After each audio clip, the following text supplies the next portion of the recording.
সূর্য ক্রমশ হেলে পড়ছে পশ্চিমে, অথচ পথ যেন আর শেষই হয় না। একটানা গাড়ি চালিয়ে ক্লান্ত হয়ে পড়েছি, একটু থামি। ঘড়িতে প্রায় 5টা বাজতে চলেছে। সম্বলপুর এখনো 90 কিলোমিটার। নিশ্ছিদ্র অন্ধকার, কোনো জনবসতির চিহ্ন নেই কোথাও। দুপাশ থেকে যেন চেপে ধরতে আসছে উষাকুটির জঙ্গল। পৌঁছে গেছি সম্বলপুরে। আজ রাতে থাকবো উড়িষ্যা ট্যুরিজমের পান্থনিবাসে। গতকাল সারাদিনের ধকলের শেষে এই ঘরে ঢুকে স্রেফ ঘুমিয়ে পড়েছি। এক কোণে টাঙানো ওই পর্দার পেছনেই যে ব্যালকনিতে যাওয়ার দরজা থাকতে পারে সে কথা তখন মাথায় আসেনি। ভোরবেলা ঘুম থেকে উঠে সেই ব্যালকনিতে গিয়েই উপহার পেলাম এক সুন্দর সকাল আর খুবই সুন্দর একটা সানরাইজ। স্নান করেই চটপট চলে এলাম ব্রেকফাস্ট করতে। তারপর যে যার বাহনে সওয়ার হয়ে বেরিয়ে পড়লাম।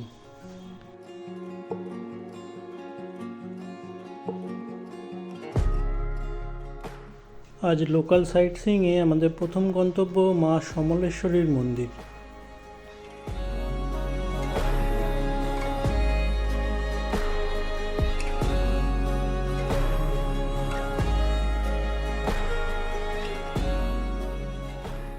প্রথম মোড়টাতে এসেই গণ্ডগোল। গুগল ম্যাপের কথা শুনে সেকেন্ড এক্সিট নিয়ে ঢুকে পড়েছি ভুল রাস্তায়। আসলে আমাদের যাওয়ার কথা এই রিং রোড ধরে, মহানদীর পার ঘেঁষে। 16শো শতাব্দীতে চৌহান রাজ বলরাম দেব মহানদীর তীরেই এই মন্দির প্রতিষ্ঠা করেন। সমগ্র উড়িষ্যাতে প্রভু জগন্নাথ দেবের পরে সব থেকে বেশি পুজো যিনি পেয়ে থাকেন তিনি হচ্ছেন এই মা সমলেশ্বরী। আজ রবিবার বলেই সকাল থেকে মন্দিরে প্রচুর লোকের ভিড়। আমরাও তাড়াতাড়ি গিয়ে দাঁড়িয়ে পড়লাম দর্শনের লাইনে।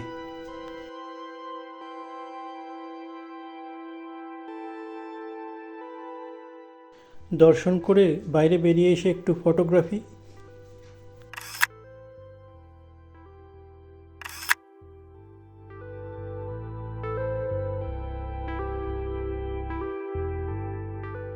তারপরেই আবার রওনা হয়ে গেলাম 2 চাকায় চেপে।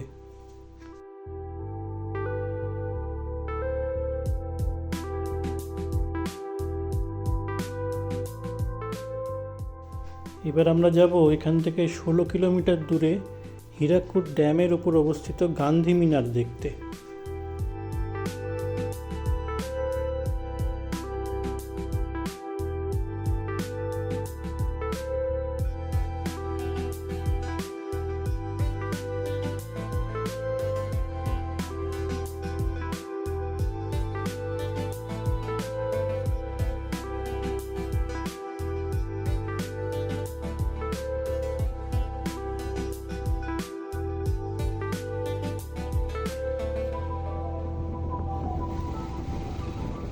উড়িষ্যার বিস্তীর্ণ রুক্ষ অঞ্চলকে সেচের জল যোগান দেওয়ার জন্যেই 1946 থেকে 1957-র মধ্যে মহানদীর ওপরে তৈরি হয় হীরাকুদ ড্যাম।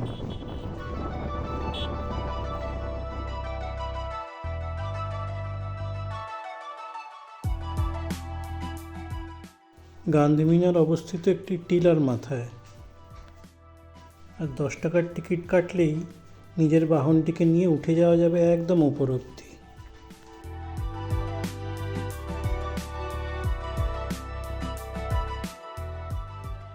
সাধারণের জন্য মিনারের দরজা খুলে যায় সকাল 8টায় এবং খোলা থাকে সেই বিকেল 5টা অবধি। খোলা থাকে বছরের 365 দিন। এই পথ দিয়ে একটা ছোট ট্রেক করেও চলে যাওয়া যায় ওপরে।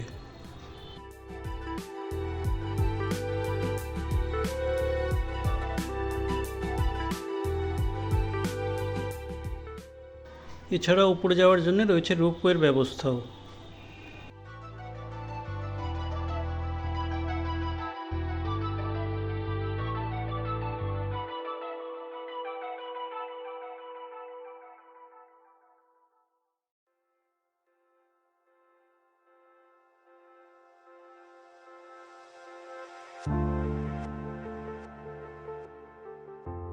শুধু সেচের কাজ নয়, এই ড্যাম থেকে তৈরি হচ্ছে জলবিদ্যুৎ। 260 মেগাওয়াট ক্যাপাসিটির হাইডেল পাওয়ার স্টেশন রয়েছে এখানে। জলবিদ্যুৎ প্রকল্পের নিরাপত্তার কারণেই সম্ভবত ডাইক রোডের এই অংশটায় সাধারণ মানুষের প্রবেশ নিষেধ।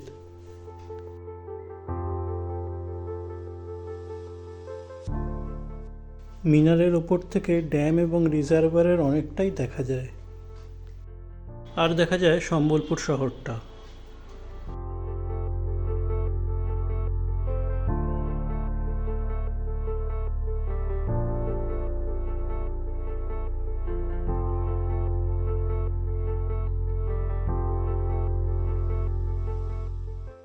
এবার ফিরে যাচ্ছি পান্থনিবাসে।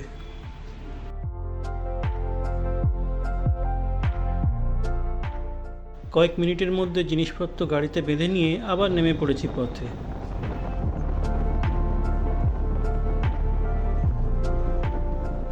বাহ, এইরকম একটা সানরুফ খোলা গাড়িতে যেতে কি মজাই না লাগে।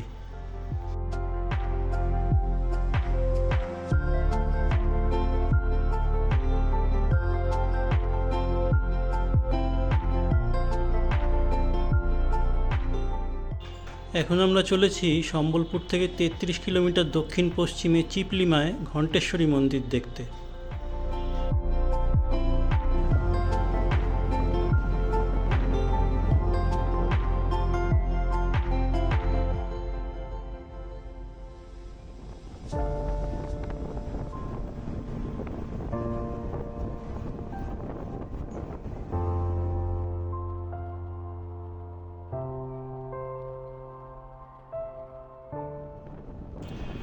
মহানদীর তিনটে ধারা এখানে এসে মিলিত হওয়ায় এবং এলোমেলো হাওয়ার কারণে এখানে একসময় নদীতে প্রচুর ঘূর্ণি তৈরি হতো, যা অনেক নৌকোডুবির কারণ হয়েছে।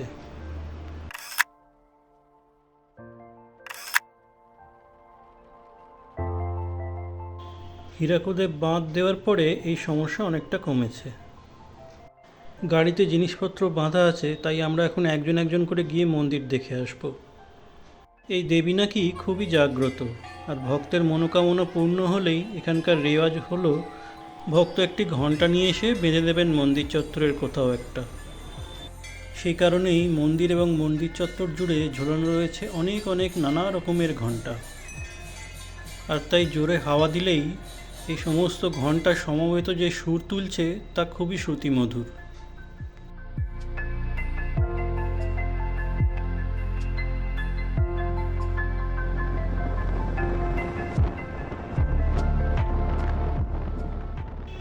এবার আমাদের পৌঁছতে হবে দেবরিগড় অভয়ারণ্যের গভীরে অবস্থিত দেবরিগড় নেচার ক্যাম্পে।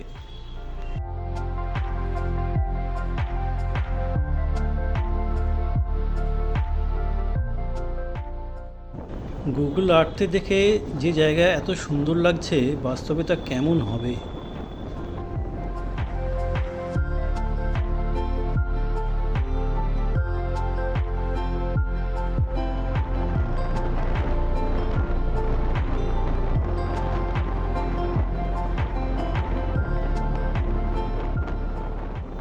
গুগল ম্যাপ দেখে পথ চলতে গিয়ে আবার পড়েছি মুশকিলে। বারবার বলছে টার্ন লেফট, অথচ বাঁদিকে কোনো রাস্তাই নেই।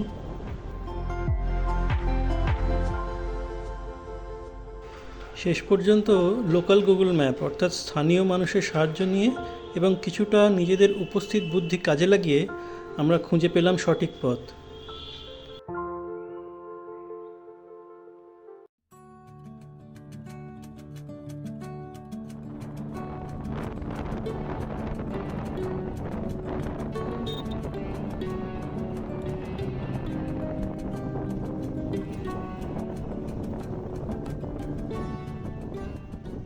হীরাকুদ ড্যামের ওপর এই ডাইক রোড ধরে গেলেই আমরা পৌঁছে যাব আমাদের গন্তব্যে।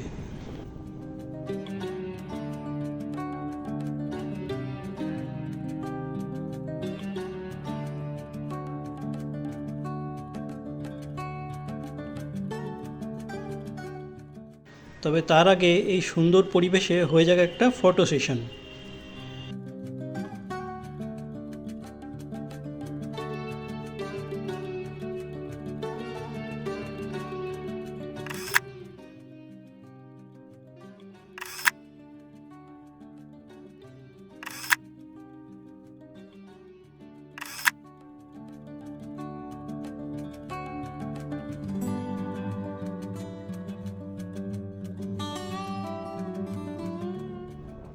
এটাই দেবরিগড় অভয়ারণ্যের প্রবেশদ্বার। এখান থেকেই নিতে হবে ভেতরে যাওয়ার অনুমতিপত্র। এখানেও টু হুইলার নিয়ে জঙ্গলের ভেতরে যাওয়ার অনুমতি নেই। অগত্যা আমাদের টু হুইলার জমা রাখলাম রিসেপশন কাউন্টারের পিছনে। সাফারির এই গাড়ি আমাদের পৌঁছে দেবে দেবরিগড় নেচার ক্যাম্পে।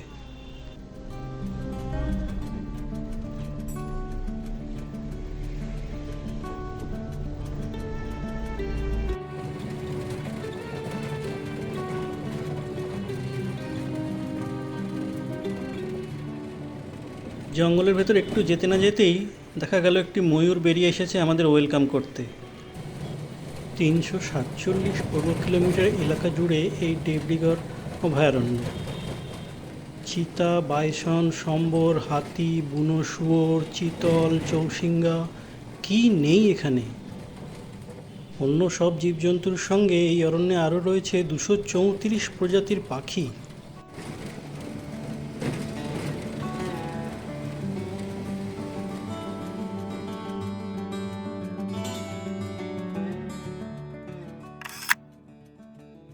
একটি ব্লকে 8টি ফ্যামিলি সুইট ও আলাদা আলাদা 5টি কটেজ নিয়ে গড়ে উঠেছে এই দেবরিগড় নেচার ক্যাম্প। সামনেই হীরাকুদের বিশাল জলাধার, আর এই জল কটেজেই আজ রাতে আমাদের থাকার ব্যবস্থা। আমাদের পৌঁছতে অনেকটাই বিকেল হয়ে গেছে, সাফারির সময়ও পেরিয়ে গেছে। আমাদের কাছে পড়ে রয়েছে আর একটাই অপশান।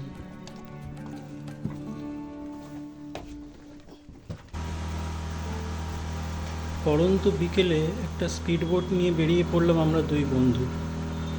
এই অতিকায় হীরাকুদ রিজার্ভারের কিছুটা অংশ অন্তত এক্সপ্লোর করা যাক।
ছোট এই দ্বীপটির নাম সানসেট আইল্যান্ড। চালক জানালেন এখানে নামার কোনো ব্যবস্থা নেই।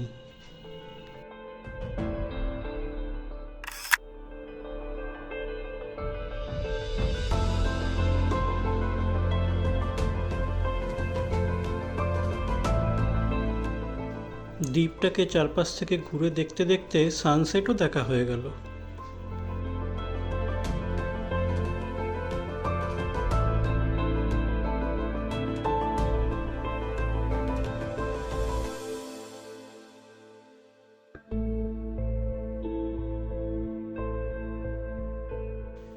এবার যে দ্বীপে যাচ্ছি সেখানে অবশ্য নামার ব্যবস্থা আছে।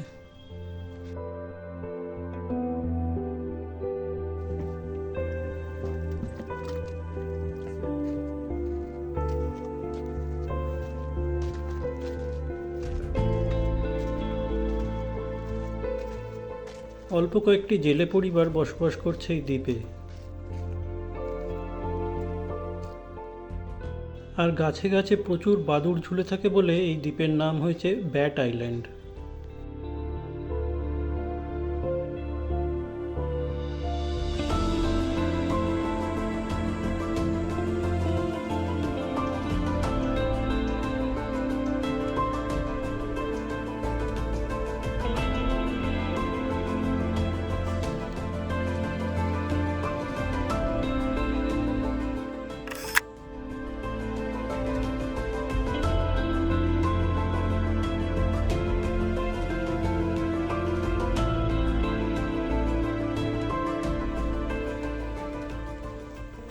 গাইড বললেন কিছুদিন আগে বুনো সুরের একটি দল নাকি এসে ঘাঁটি গেড়েছে এই দ্বীপের মধ্যে।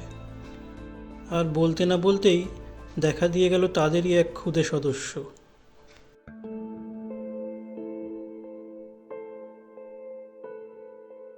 এখানে ইলেকট্রিসিটি নেই, রাতের বেলা এদের ভরসা শুধুই সোলার প্যানেল। ও হ্যাঁ, বলা হয়নি, শুধু এই দ্বীপে নয়, পুরো দেবরিগড় অভয়ারণ্যের ভিতরে বেশিরভাগ জায়গাতেই কোনো মোবাইল নেটওয়ার্ক নেই।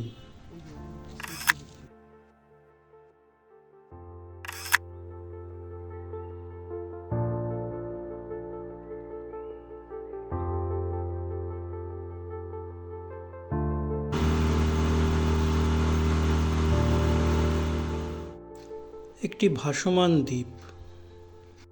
একটি দ্বীপের প্রায় পুরোটাই জলের তলায়, দেখা যাচ্ছে শুধু গাছের চূড়োটি। গ্রীষ্মকালে যখন রিজার্ভার থেকে জল ছাড়া হয় তখন এইসব দ্বীপের অনেকটা ডাঙা বেরিয়ে পড়ে।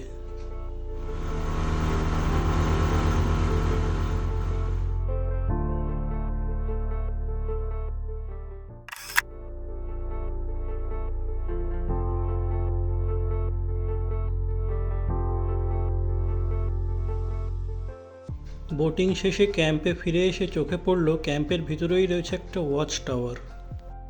উঠে দেখাই যাক উপর থেকে দৃশ্যটা কেমন।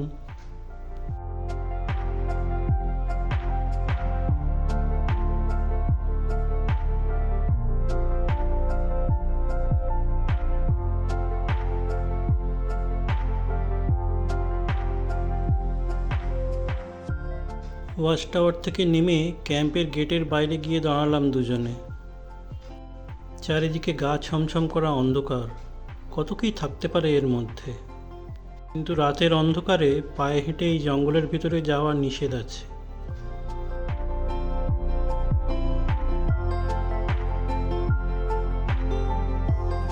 उनका केयर करने में अभी कोई नहीं है, उधर तो इंसान ही नहीं है, इंसान के टच में नहीं है।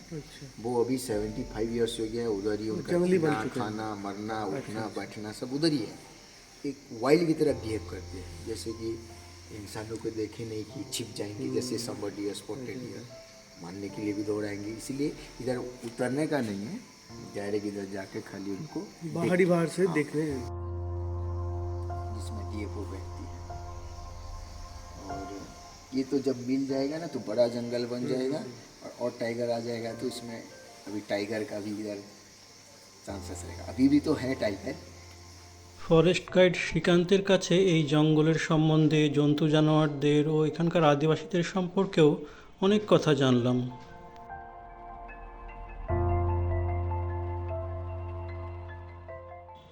দেখলাম ক্যাম্পের ছোট্ট বুক লাইব্রেরি।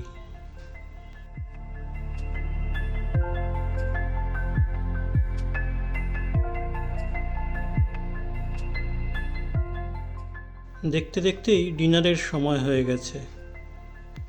আজকের মতো নোটে গাছটি এখানেই মোড় হলো।